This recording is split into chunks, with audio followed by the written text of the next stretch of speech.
नमस्कार बच्चों, मैं दीपक शर्मा एक बार फिर एक नए वीडियो के साथ आपके सामने प्रस्तुत हुआ हूं। यदि आपने अभी तक मेरे चैनल को सब्सक्राइब नहीं किया है तो मेरे चैनल को सब्सक्राइब कीजिए और बेल आइकॉन को दबाइए ताकि मेरे आने वाले सभी वीडियोस आपको मिलते रहें। हमने पिछले वीडियोस में चर्चा की थी कि आव्यूह क्या है, कितने प्रकार का होता है और आव्यूह में संक्रियाएं किस प्रकार से काम करती हैं। मतलब हमने पिछले वीडियो में देखा था आव्यूह का योग, आव्यूह का व्यवकलन, अदिश राशि का किसी आव्यूह में गुणन और दो आव्यूहों का गुणन। अब इस वीडियो में हम देखेंगे परिवर्त आव्यूह क्या होता है, सममित और विषम सममित आव्यूह क्या होता है, प्रतिलोम आव्यूह क्या होता है और इसे कैसे निकाला जाता है, सहखंडस क्या है और समीकरणीय निकाय को किस प्रकार से आव्यूह के माध्यम से हल किया जाता है। तो बने रहिए मेरे साथ इस वीडियो में ये सब चीजें सीखने के लिए। यदि ये वीडियो पसंद आया तो लाइक कीजिए, कमेंट्स कीजिए और शेयर कीजिए। आपके लाइक और कमेंट्स मुझे आगे आने वाले वीडियोस के लिए प्रेरित करते हैं। आइए शुरू करते हैं। सबसे पहले परिवर्त आव्यूह। परिवर्त आव्यूह क्या होता है? तो किसी आव्यूह A की पंक्तियों को स्तंभों में और स्तंभों को पंक्तियों में बदलने पर, परिवर्तित किए जाने पर प्राप्त आव्यूह को परिवर्त आव्यूह कहते हैं। क्या कह रहा है? A की पंक्तियों को स्तंभों में और स्तंभों को पंक्तियों में परिवर्तित करा दिया जाए यदि किसी आव्यूह में, तो उसको हम क्या कहते हैं? परिवर्त आव्यूह कहते हैं। A के परिवर्त आव्यूह को A डैश या A की पावर T से प्रदर्शित करते हैं। यह परिवर्त आव्यूह की सिंपल सी परिभाषा हो गई।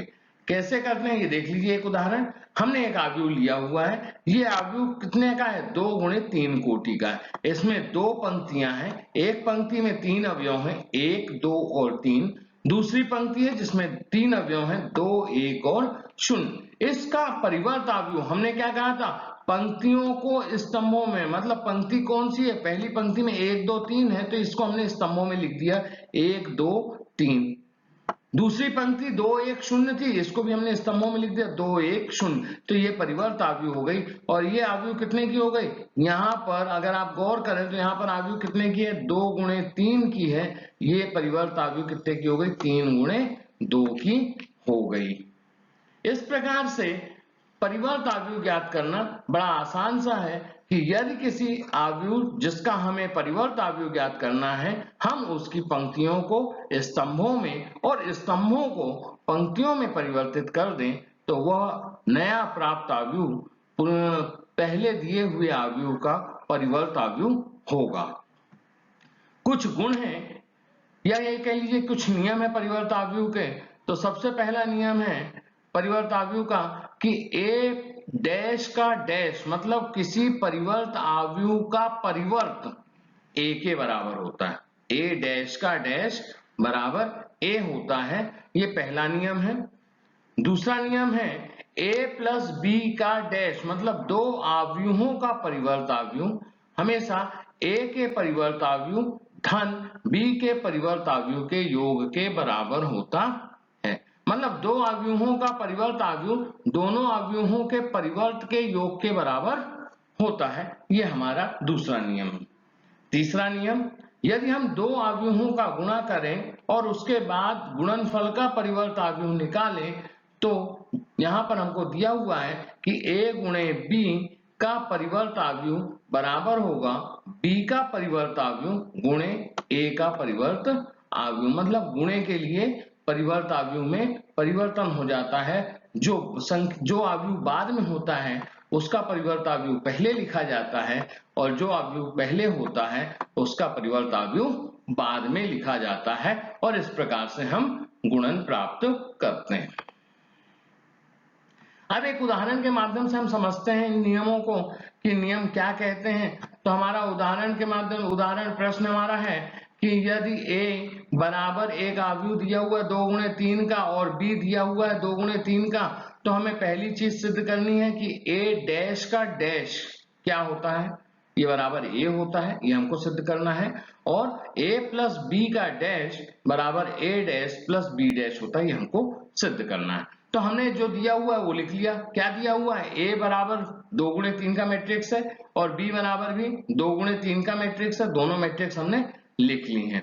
अब क्या हो रहा है, यदि a बराबर 2 गुणे 3 का अवयव है जिसकी पहली पंक्ति 3 अंडर रूट 3 और 2 है, दूसरी पंक्ति 4 2 और 0 है, तो इसका परिवर्त क्या हो जाएगा, परिवर्त हो जाएगा 3 गुणे 2 का अवयव 3 अंडर रूट 3 2 और 4 2 0।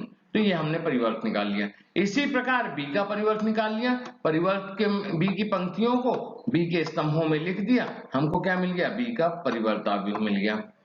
दोनों के परिवर्त मिल गए। अब पहला प्रश्न क्या निकालना है हमको, a डैश का डैश, मतलब a का परिवर्त अवयव क्या था हमारा, 3 4 करनी 3 2 2 0, ये था परिवर्त अवयव। इसका डैश निकाल लिया हमने, इसका डैश निकाला तो क्या आ गया, 3 करनी 3 2 4 2 0, और ये किसके बराबर है, a के बराबर। तो हमारा ये सिद्ध हो गया कि किसी परिवर्त अवयव का परिवर्त हमेशा उस अवयव के बराबर होता है। अब दूसरी चीज हमें क्या सिद्ध करनी है, a प्लस b का परिवर्त अवयव। तो हमने लिख लिया a प्लस b निकाल लेते हैं, तो a प्लस b निकाल लिया हमने, यहाँ पर लिख लिया a लिखा तो a कितना हो गया हमारा, 3 करनी 3 2 तो 4 2 0, और a b ले लिया प्लस 2 ऋण 1 2 1 2 4, और इन दोनों को हमने जोड़ दिया। जोड़ने पर हमें क्या मिला, हमें मिल गया 5 अंडर रूट 3 माइनस 1 4 और 5 4 4, और इसका हमने परिवर्त निकाल लिया तो हमें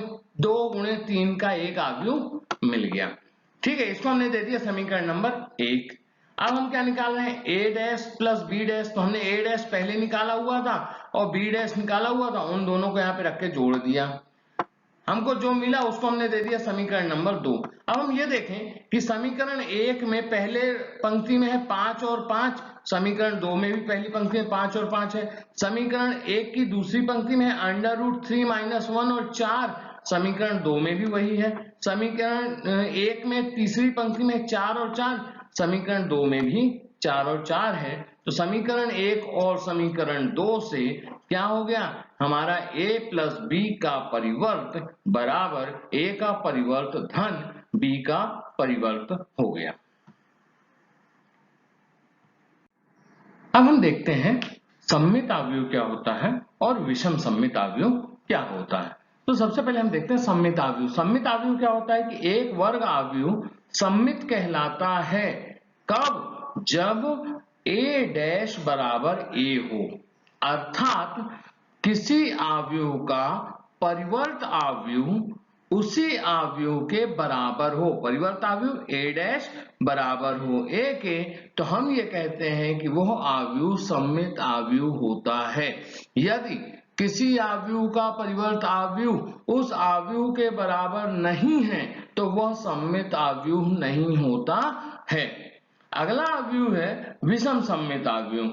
एक वर्ग अवयव विषम सममित अवयव कहलाता है कब, जब a का परिवर्त अवयव ऋण a के बराबर हो, मतलब किसी अवयव का परिवर्त अवयव उसके ऋण अवयव के बराबर है तो हम ये कहते हैं कि a वह विषम सममित अवयव है। ठीक है, एक चीज और यहां पर ध्यान रखने योग्य है कि हम किसी भी अवयव को, किसी भी वर्ग अवयव को एक सममित और एक विषम सममित अवयव के योगफल के रूप में व्यक्त कर सकते हैं। और वो किस प्रकार से व्यक्त करते हैं, तो यहाँ पर देखिए उसको हम इस प्रकार से व्यक्त करते हैं कि a बराबर 1/2 a धन a का परिवर्त अवयव धन 1/2 a ऋण a का परिवर्त अवयव, मतलब अवयव में उसका परिवर्त अवयव जोड़कर 2 से भाग दे दें तो ये सममित अवयव हो जाता है, और अवयव में उसके परिवर्त को घटाकर 2 से भाग दें तो ये विषम सममित अवयव कहलाता है, और इन दोनों का योग उस अवयव के बराबर होता है। यहाँ पर लिखा हुआ है कि जहां a प्लस ए डैश का आधा सममित आव्यूह है और a माइनस ए डैश का आधा विषम सममित आव्यूह।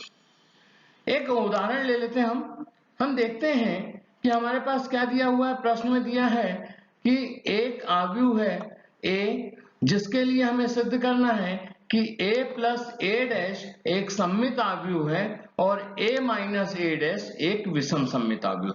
बिना हमने आव्यूह के इसको सिद्ध कर रहे हैं हम, तो मान लेते हैं हम कि हमारे पास जो आव्यूह है a प्लस ए डैश बराबर b हमने मान लिया है, मतलब एक नया आव्यूह बना लिया है b जो कि उस आव्यूह और उसके परिवर्त आव्यूह के योग के बराबर है। तो b बराबर a प्लस ए डैश है तो b डैश बराबर क्या होगा, a प्लस ए डैश का डैश। अब a प्लस b का डैश की परिभाषा से a प्लस b के डैश की परिभाषा से क्या हो जाएगा, a dash plus b dash, है ना। तो यहाँ पे भी हमने डैश को अलग अलग कर लिया, तो ये हो गया a dash plus a dash का डैश। a डैश का डैश क्या होता है, तो ये भी हमने पढ़ा था नियम से, a डैश का डैश मतलब परिवर्त का परिवर्त उसी आव्यूह के बराबर होता है। तो यहाँ पर a डैश के डैश की जगह पर a लिख लिया, तो हमको क्या मिल गया, a डैश प्लस a, हम क्या लेके चले थे a प्लस ए डैश, तो हमको मिला a डैश प्लस a। क्रम विनिमय नियम का पालन करता है, क्रम विनिमय नियम का पालन करता है मतलब a प्लस बी बराबर b प्लस a, तो क्रम विनिमय नियम से ये क्या हो गया a प्लस ए डैश, अर्थात ये बराबर किसके हो गया, b के। मतलब हमने क्या देखा कि b डैश बराबर b है, अतः b एक सममित आव्यूह है। b बराबर क्या था, a प्लस ए डैश, अर्थात हमारी पहली चीज सिद्ध हो गई कि a प्लस ए डैश एक सममित आव्यूह है। अब हम फिर से मान लेते हैं कि माना c बराबर a minus A dash, c बराबर हमने क्या माना है a माइनस ए डैश, तब क्या होगा c डैश बराबर क्या हो जाएगा, a माइनस ए डैश का डैश हो जाएगा, मतलब a माइनस परिवर्त a का परिवर्त। अब हमें फिर से परिवर्त की परिभाषा से a माइनस बी का परिवर्त बराबर क्या होता है, a का परिवर्त माइनस b का परिवर्त, a dash minus b dash. तो यहाँ पे हमने रख दिया a का परिवर्त माइनस a के परिवर्त का परिवर्त। फिर से हमारे पास a के परिवर्त बराबर कितना है, ये हमको मालूम है कि वो किसके बराबर है, a के बराबर है, तो यहाँ पे हमने उसका मान लिख दिया a परिवर्त माइनस a। अब हमने ऋण चिन्ह दोनों से कॉमन ले लिया, ऋण चिन्ह कॉमन लिया तो क्या हो गया हमारे पास, यहाँ बच गया a माइनस ए डैश, ठीक है, a माइनस ए डैश हो गया। अब हमने क्या हो गया, हम इसको क्या लिख सकते हैं c, तो ये हो गया माइनस c। इसका मतलब हमने ये बता दिया कि c डैश मतलब c का जो परिवर्त है वो माइनस c के बराबर है, अतः c कैसा हो गया, c बराबर a माइनस ए डैश एक विषम सममित आव्यूह हो गया। हमको यही सिद्ध करना था कि b a plus A dash एक सममित आव्यूह है और a माइनस ए डैश एक विषम सममित आव्यूह है। तो हमने यहाँ पर दोनों चीजें सिद्ध कर दी। एक प्रश्न है, अभी हमने पिछले उसमें पढ़ा था कि हम किसी भी आव्यूह को एक सममित और एक विषम सममित आव्यूह के योग के रूप में व्यक्त कर सकते हैं। यहाँ पर हमने एक प्रश्न उदाहरण के तौर पर लिया हुआ है, आव्यूह 3, 5, 1 ऋण 1 को एक सममित और एक विषम सममित आव्यूह के योग के रूप में व्यक्त करना है। तो हल मान लेते हैं, हमको क्या दिया हुआ है, हमको दिया हुआ है a बराबर कितना दिया है, तो a बराबर दिया है एक आव्यूह 3, 5, 1 और ऋण 1। तो हमने a डैश माना निकाला, a डैश कितना आ जाएगा 3, 1, 5 और ऋण 1 आ गया, हमने परिवर्त निकाल लिया। अब हम मान लेते हैं कि p बराबर क्या है, तो p बराबर हमने माना हुआ है कि 1/2 a प्लस ए डैश है। p बराबर 1/2 a प्लस ए डैश माना है, तो हम a का मान रखते हैं, तो 3, 5, 1 ऋण 1 धन 3, 1, 5 ऋण 1 और कोष्टक के बाहर 1/2, 1/2 बाहर रह गया, 3 में 3 जोड़ा 6 आ गया, 5 में 1 जोड़ा 6 आ गया, 1 में 1 5 जोड़ा 6 आ गया और ऋण 1 में ऋण 1 जोड़ा तो ऋण 2 आ गया। ये हमको नया योगफल मिल गया। इन सब में 2 है, 2 को कॉमन लेकर के 2 बाहर वाले 2 से भाग दे दिया, तो ये हमारे पास क्या बच गया 3, 3, 3 और ऋण 1 बच गया।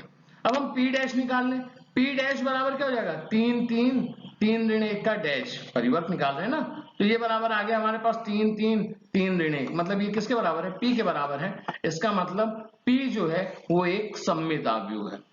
क्लियर हो गया। इसी प्रकार से हम फिर से मान लेते हैं, पुनः मान लेते हैं Q बराबर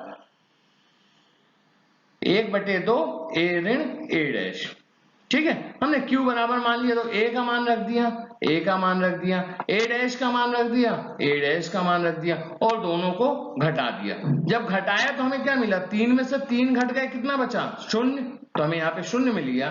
5 में से 1 घटा तो कितना बचा, 4, तो यहाँ पे हमको 4 मिल गया। 1 में से 5 घटा, 1 में से 5 घटा रहे हैं तो यहाँ पे क्या बचेगा, ऋण 4, और ऋण 1 में से ऋण 1 को घटाया तो 0 हो गया, तो हमें चारों मान मिल गए। इस प्रकार से हमने 2 कॉमन लेकर के भाग दे दिया बाहर, तो ये कितना बच गया हमारे पास, 0 2 ऋण 2 और 0। अब हम Q डैश निकाल लें। Q डैश बराबर क्या आया, Q डैश बराबर आया 0 2 ऋण 2 0 का परिवर्त या डैश।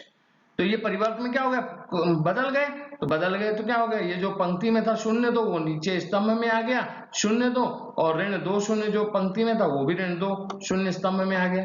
अब अगर हम यहाँ से ऋण चिन्ह कॉमन ले लें, तो ऋण चिन्ह कॉमन लिया तो 0 पे कोई फर्क नहीं पड़ेगा, ये ऋण 2 था वो धन में हो गया, ये धन 2 था वो यहाँ पे आकर ऋण में हो गया। तो इस प्रकार से ऋण चिन्ह बाहर लेने पर हमको ये पूरा Q मिल गया। इसका मतलब हम ये कह सकते हैं कि Q डैश बराबर Q के है, ऋण Q के है। इसका मतलब Q क्या हो गया, एक विषम सममित आव्यूह हो गया।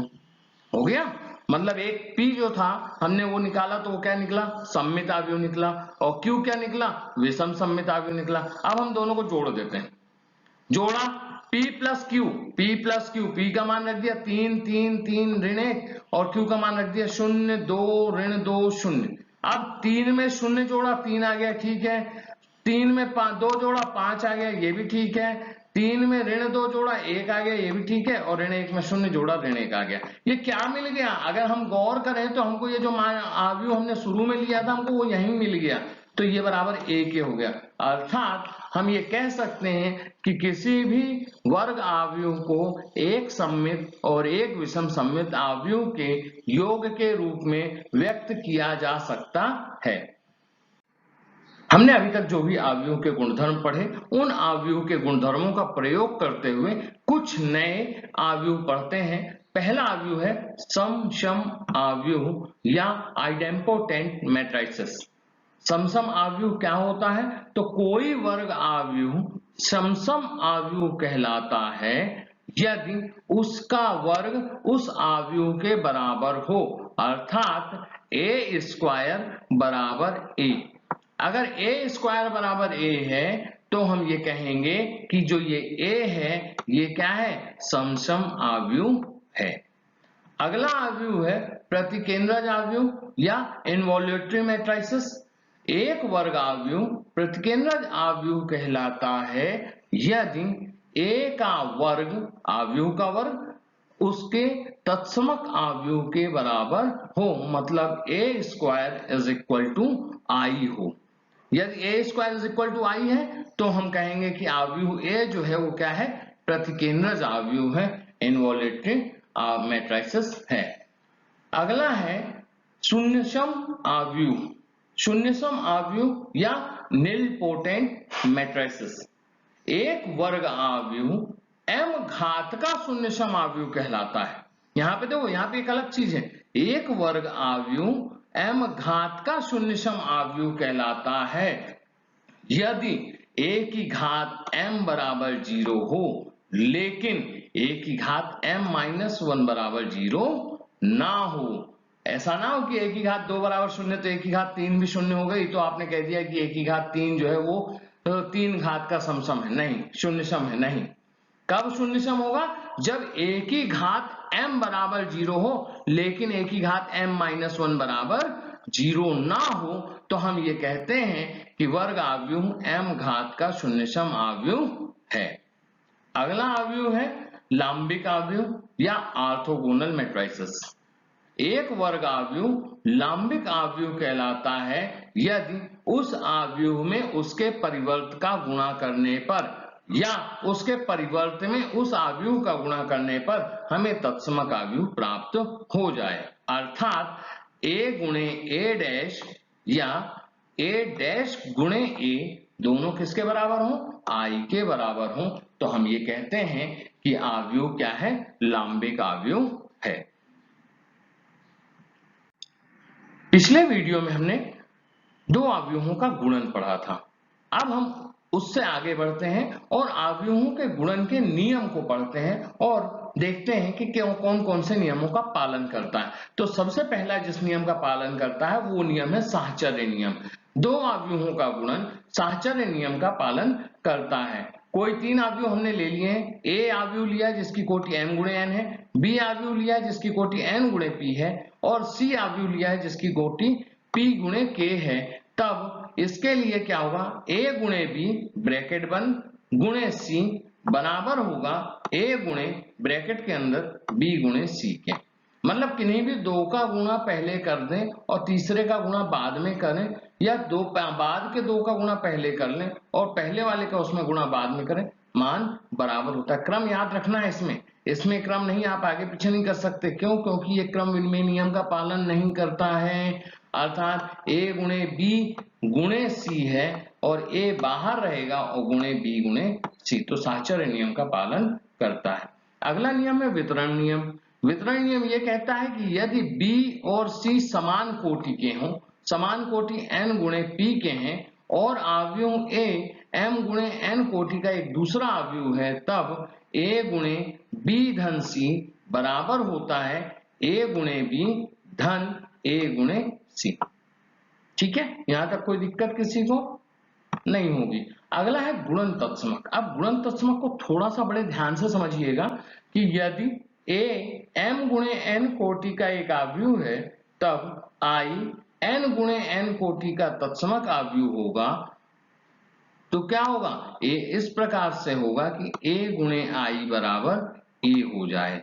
तो हम इसे कहते हैं कि अवयवों के गुणन संक्रिया का तत्समक अवयव I होता है। इसको थोड़ा सा दिमाग में हमें बना के रखना है। अगला है गुणन प्रतिलोम। ये ध्यान रखिएगा क्योंकि अभी हम इस अगले प्रश्न में इसी से संबंधित सवाल हल करने जा रहे हैं।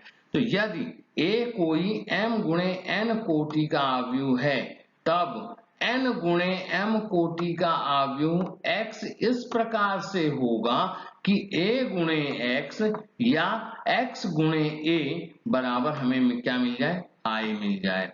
अगर हमें ऐसा होता है तो हम x को a का गुणन प्रतिलोम कहते हैं और इसे हम a की घात -1 से प्रदर्शित करते हैं। अर्थात हम ये लिख सकते हैं कि a गुणे a की घात -1 बराबर a की घात -1 गुणे a बराबर I। तो ये कुछ नियम थे जो अवयवों के गुणन के नियम हैं, इनका उपयोग हम आगे करेंगे। अब हम पढ़ेंगे अवयवों में प्रारंभिक रूपांतरण। अवयवों में प्रारंभिक रूपांतरण यह पढ़ना बहुत आवश्यक है क्योंकि इसकी सहायता से हम प्रतिलोम अवयव ज्ञात करेंगे। तो हम देखते हैं कि अवयवों का रूपांतरण हमारे लिए किस प्रकार से सहायक है। तो सबसे पहले हम ये जान लें कि अवयवों का रूपांतरण हम करते कैसे हैं। तो पहला रूपांतरण है किन्हीं दो पंक्तियों या स्तंभों का परस्पर विनिमय। परस्पर विनिमय मतलब एक दूसरे से बदलना। अब हम अगर देखें तो इसको हम प्रतीकात्मक रूप में इस प्रकार से लिखते हैं आर आई जे। आर आई जे का मतलब है आईवीं पंक्ति को जेवें पंक्ति के साथ परस्पर परिवर्तन, या उसको हम इस प्रकार से भी लिख सकते हैं are I interchange R J. Are आई को आर जे से परिवर्तित किया। या स्तंभ के रूप में जब हम लिखते हैं तो इसको लिखते हैं सी आई जे। सी आई जे का मतलब है आईवें स्तंभ को जेवें स्तंभ से परिवर्तित करना, परस्पर बदलना। या इसी को हम लिखते हैं सी आई इंटरचेंज सी जे। किस प्रकार से ये काम करता है इसको देख लें। तो हमने एक उदाहरण लिया हुआ है। हमारे पास एक अवयव है a जो हमने लिया 1 2 3 4 5 6 7 8 9 और हम यहाँ पे प्रारंभिक रूपांतरण के लिए लगा रहे हैं R12। R12 मतलब पहली पंक्ति को दूसरी पंक्ति से परस्पर परिवर्तित कर रहे हैं। यहाँ पे हमने लिखा भी है R1 इंटरचेंज R2, परिवर्तित करें। अगर हम देखें तो अवयव में हमारी पहली पंक्ति थी 1 2 3 और यहाँ पर हमारी वो 1 2 3 कहाँ चली गई, दूसरी पंक्ति में चला गया, हमने परस्पर परिवर्तन किया है। अवयव ए में हमारी दूसरी पंक्ति था 4 5 6, उसको हम कहा ले गए हैं परस्पर परिवर्तित करते हुए पहली पंक्ति में रख दिया है। तो परस्पर परिवर्तन के पश्चात जो अवयव हमें मिला वो कैसा हो गया, 4 5 6 1 2 3 और 7 8 9। तो इस प्रकार से हम पहले प्रकार का परिवर्तन कर सकते हैं। उसमें करते क्या है कि किन्हीं भी दो पंक्तियों या दो स्तंभों को परस्पर परिवर्तित कर देते हैं, बदल देते हैं, विनिमय कर देते हैं। ठीक है, तो यहाँ पे कोई दिक्कत। अब हम देखते हैं दूसरे प्रकार का। दूसरे प्रकार के परिवर्तन में क्या होता है कि किसी पंक्ति या स्तंभ के अवयवों को एक शून्येतर, शून्येतर का मतलब होता है शून्य को छोड़कर, जो शून्य ना हो, शून्य के अतिरिक्त, तो एक शून्येतर संख्या से गुणन कैसे करते हैं। तो प्रतीकात्मक रूप में हम देखें तो हम इसको करते हैं RIK। RIK का मतलब क्या है, आईवीं पंक्ति को K से गुणा करना, आईवीं पंक्ति को K से गुणा करना। तो RI को रिप्लेस करेंगे किससे, RI का K से गुणा करके। या स्तंभ में लिखे तो हम इसको लिखते हैं CIK, मतलब आईवें स्तंभ को K से गुणा करना या उसको गुणा करके हटाना, परिवर्तित करना। तो ये इसको हम ऐसा भी लिख सकते हैं CI रिप्लेस्ड बाय KCI, आईवीं पंक्ति में, आईवें स्तंभ में K का गुणा करके CI को रिप्लेस करते हैं। ठीक है, कैसे करते हैं, एक उदाहरण, वही उदाहरण हमने यहाँ पे लिया है और यहाँ पे भी हमने 1 2 3 4 5 6 7 8 9 ले लिए हैं। ठीक है, अब हम कर रहे हैं C2 को 3 से मल्टीप्लाई। C2 क्या है हमारा, C2 में है, यहाँ पर देखो अवयव में 2 5 और 8 है। C2 में 2 5 8 है, तो हम दूसरे स्तंभ को रिप्लेस कर रहे हैं, किससे कर रहे हैं, 3 के गुणे के साथ। तो यहाँ पे हमने देखो 2 5 8 गुणा 3 3 3, 3 से गुणा करके दिया। तो अब पहला स्तंभ तो ज्यों करते हो 1 4 7, दूसरे स्तंभ में 3 का गुणा हो गया, 2 गुणे 3 6, 2 5 गुणे 3 15 और 8 गुणे 3 24। तो ये दूसरे स्तंभ के अवयव बदल दिए हमने, बाकी पहले और तीसरे स्तंभ को ज्यों का त्यों रखा। तो इस रूपांतरण को हम कहते हैं कि किसी पंक्ति या स्तंभ के अवयवों को एक शून्येतर संख्या से गुणन करके रूपांतरित करना। ठीक है, कोई दिक्कत यहाँ पे। अगला रूपांतरण है हमारा, किसी पंक्ति या स्तंभ के अवयवों में किसी अन्य पंक्ति या स्तंभ के संगत अवयवों, किसी अन्य पंक्ति, जैसे किसी पंक्ति में किसी अन्य पंक्ति के संगत अवयवों को किसी शून्येतर संख्या से गुणा करके जोड़ना। जब स्तंभों की बात होगी तो यही चीज स्तंभों के लिए लगेगा। कैसे, प्रतीकात्मक रूप में हम उसको इस तरीके से लिखते हैं RIJK। RIJK का मतलब है आईवीं पंक्ति को बदलना है। कैसे बदलना है, जेवीं पंक्ति में K का गुणा करना है और आईवीं पंक्ति को जोड़ना है। ऐसा करके हम इसको बदल सकते हैं। मतलब हम ये लिखते हैं कि RI replaced by RI plus KRJ। या स्तंभ के लिए कैसा लिखेंगे, CIJK, मतलब के जेवें स्तंभ में K का गुणा करना है और आईवें स्तंभ को जोड़ करके उसको पूरे को आईवें स्तंभ में रखना है। एक एग्जांपल देखिए, हमने यहाँ पर उसी उदाहरण को लिया है जो अभी हम पहले कर चुके हैं। 1 2 3 4 5 6 और 7 8 9 एक अवयव लिया है। अब हम यहाँ पे कर रहे हैं C1 2 3, मतलब पहले स्तंभ को बदलना है। कैसे बदलना है कि दूसरे स्तंभ में 3 का गुणा करना है, फिर उसमें पहले स्तंभ को जोड़ना है और उसको हमको पहले स्तंभ में रख देना है। ठीक है, तो पहले स्तंभ को हटाया हमने, अब क्या लिखना है वहां पे, पहला स्तंभ, तो पहला स्तंभ 1 धन दो दूसरा स्तंभ गुणे 3, तो दूसरे स्तंभ का अवयव है 2 गुणे 3, 4 धन 5 गुणे 3, 7 धन 8 गुणे 3। तो ये हमने पहला स्तंभ बदल दिया। बाकी दूसरा और तीसरा स्तंभ देखो वही का वही रखा है हमने, 2 5 8 2 5 8 है, 3 6 9 3 6 9, तो वो वही रखा है। तो पहला स्तंभ क्या बदल गया, 7 19 31 हो गया, दूसरा स्तंभ 2 5 8 और तीसरा स्तंभ 3 6 1 रह गया। इस एक बार अगर हम और देखना चाहें तो हम देख सकते हैं कि प्रारंभिक रूपांतरण में हम क्या क्या करते हैं। तो प्रारंभिक रूपांतरण में हम क्या करते हैं, सबसे पहले किन्हीं दो पंक्तियों या दो स्तंभों को आपस में बदल सकते हैं। दूसरा क्या कर सकते हैं, किसी भी पंक्ति या स्तंभ में हम क्या कर सकते हैं, किसी शून्येतर संख्या का गुणा कर सकते हैं। और तीसरी चीज, किसी भी पंक्ति या स्तंभ के अवयव को दूसरी पंक्ति या स्तंभ के अवयव में के या शून्येतर संख्या का गुणा करके जोड़ करके परिवर्तित किया जा सकता है। एक सवाल के माध्यम से हम प्रारंभिक रूपांतरण को किस प्रकार से करते हैं देखते हैं। हमने यहाँ पर सवाल लिया हुआ है कि एक कोई आव्यूह A है जिसको जो यहाँ पर 3 गुणे 3 का वर्ग आव्यूह है, उसका हमको प्रतिलोम ज्ञात करना है प्रारंभिक पंक्तियों में संक्रियाओं के प्रयोग के द्वारा। ठीक है, तो हमने सबसे पहले गुणन नियम का प्रयोग करते हुए देखा है कि A का तत्समक आव्यूह के साथ गुणा करने पर हमें वही आव्यूह प्राप्त होता है। तो हमने यहाँ पर A बराबर IA का प्रयोग किया है, A का मान रख दिया, आव्यूह A जितना दिया हुआ था उसको हमने यहाँ पर रख दिया, और I का मान हमने 3 गुणे 3 की एक यूनिट मैट्रिक्स ले ली जिसका मान होता है 1 0 0 0 1 0 0 0 1 इंटू A कर दिया। अब हमने पहली संक्रिया लगाई है, R1 को जो रिप्लेस कर रहे हैं वो R1 प्लस R3 से कर रहे हैं। तो R1 प्लस R3, R1 क्या है, R1 में 2 है, R3 में -3 है, दोनों को जोड़ दिया 2 -3। फिर R1 में -1 था, R2 में 2 है तो -1 + 2, फिर 3 धन 3। तो इस तरीके से हमने क्या किया, पहली संक्रिया लगाई, R1 को R3 से रिप्लेस किया। जो हमने यहां किया था बाएं पक्ष में, वही प्रक्रिया पूरी की पूरी दाहिने पक्ष में कर दी हमने, और बाकी शेष को नहीं छुआ, जितनी प्रारंभिक संक्रिया लिखी थी उतना ही किया।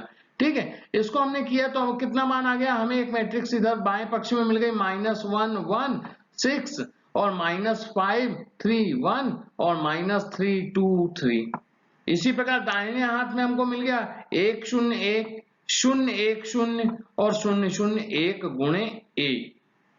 अगली संक्रिया क्या की हमने कि हमने R1 से -1 बाहर ले लिया, R1 से -1 बाहर ले लिया, या R1 में हमने -1 का गुणा कर दिया।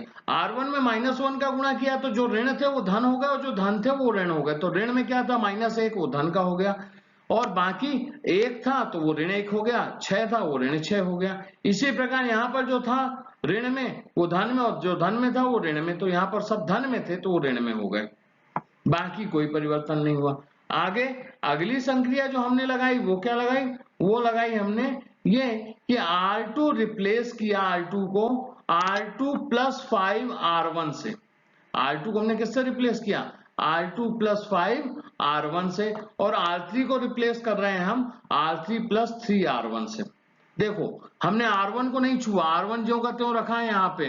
ठीक है, R2 को छुआ है और R3 को छुआ है। तो R2 में क्या किया, R2 + 3 5 R1, R2 + 5 R1, R2 + 5 R1, और इधर जैसा इधर किया वैसे ही हमने इधर कर दिया।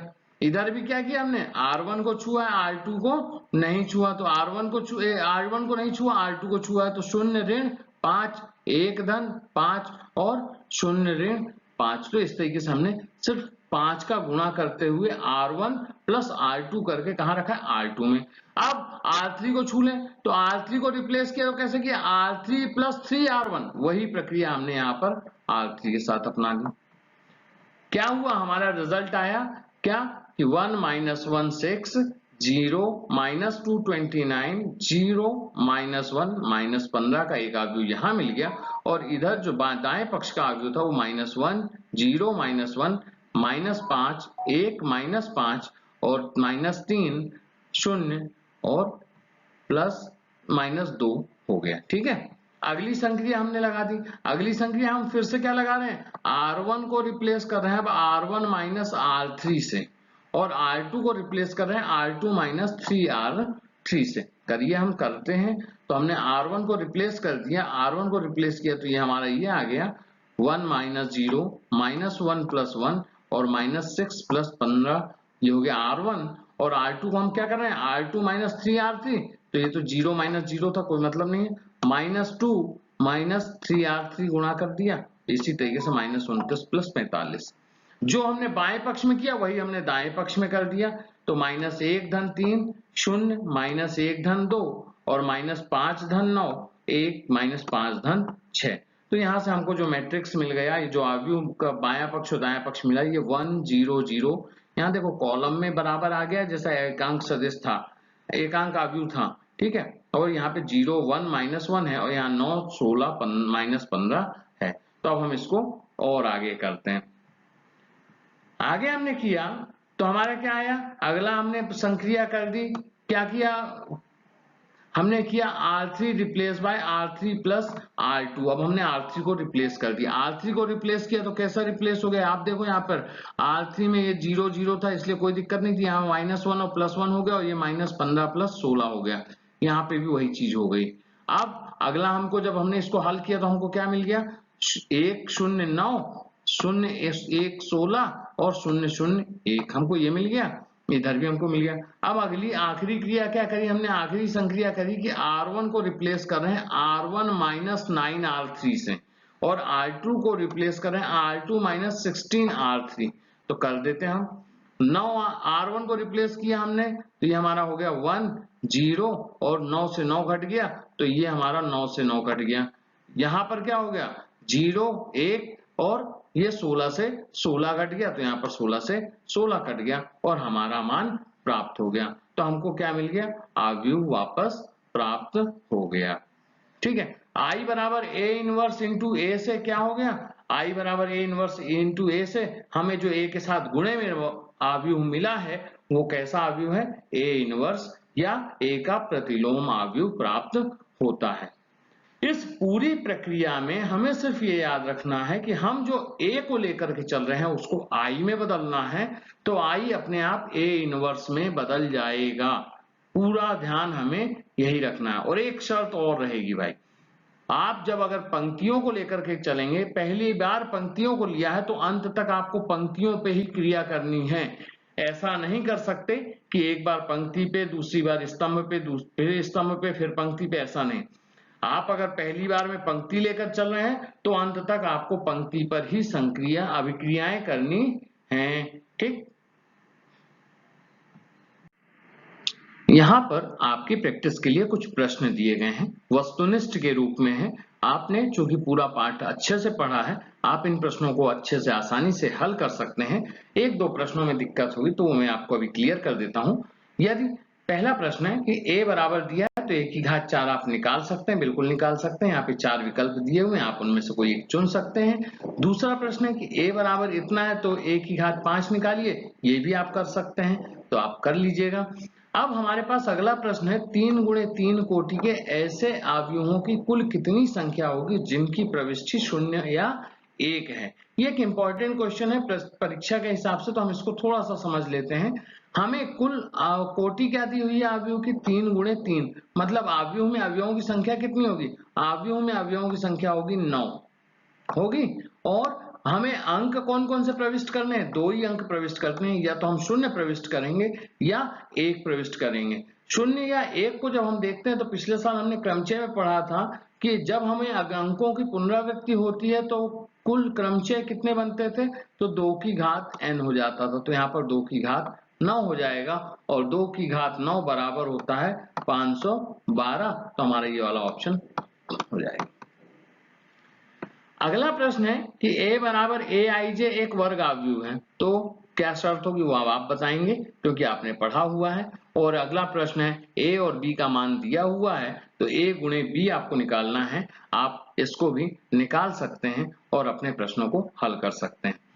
मिलाना हो तो आप यहाँ पे नीचे उत्तर दिए हुए हैं, आप उनसे अपने उत्तरों को मिला सकते हैं। यहाँ पर कुछ हमने आपके लिए रिक्त स्थान के रूप में भी प्रश्न रखे हैं। जैसा प्रश्न प्रारूप है वैसा हमने बनाने का प्रयास किया है कि आव्यूह a बराबर दिया हुआ है तो आपको योज्य प्रतिलोम निकालना है, x प्लस वाई और x माइनस वाई दिया हुआ है तो x का मान निकालना है। यदि आव्यूह a दिया हुआ है तो 3a निकालना है, यदि ए और बी दिया हुआ है तो ए गुणे बी निकालना है, और यदि दो समान अवयव दिए हुए हैं तो आपको एक्स और वाई का मान ज्ञात करना है। ये हमने आपको पढ़ाया था। आप इनको अपना करके अपने उत्तरों की जांच यहां से कर सकते हैं। यहां तक हमने अवयव का अध्याय पढ़ लिया है। अभी इसमें कुछ चीजें रह गई हैं, जैसे उपसारणिक क्या होता है, सहखंडस क्या होते हैं, व्युत्क्रमणीय और अव्युत्क्रमणीय अवयव क्या होता है, और अवयवों की सहायता से हम किन्हीं सरल रैखिक समीकरणों को किस प्रकार से हल करते हैं। ये चूंकि हमारी किताब में सारणिक के बाद का पोर्शन है, इसलिए हम इसको अगले वीडियो में सारणिक के बाद कवर करेंगे। तब तक आप अपने अवयव को पढ़िए और उसको रिवाइज कीजिए। जय हिंद, जय भारत।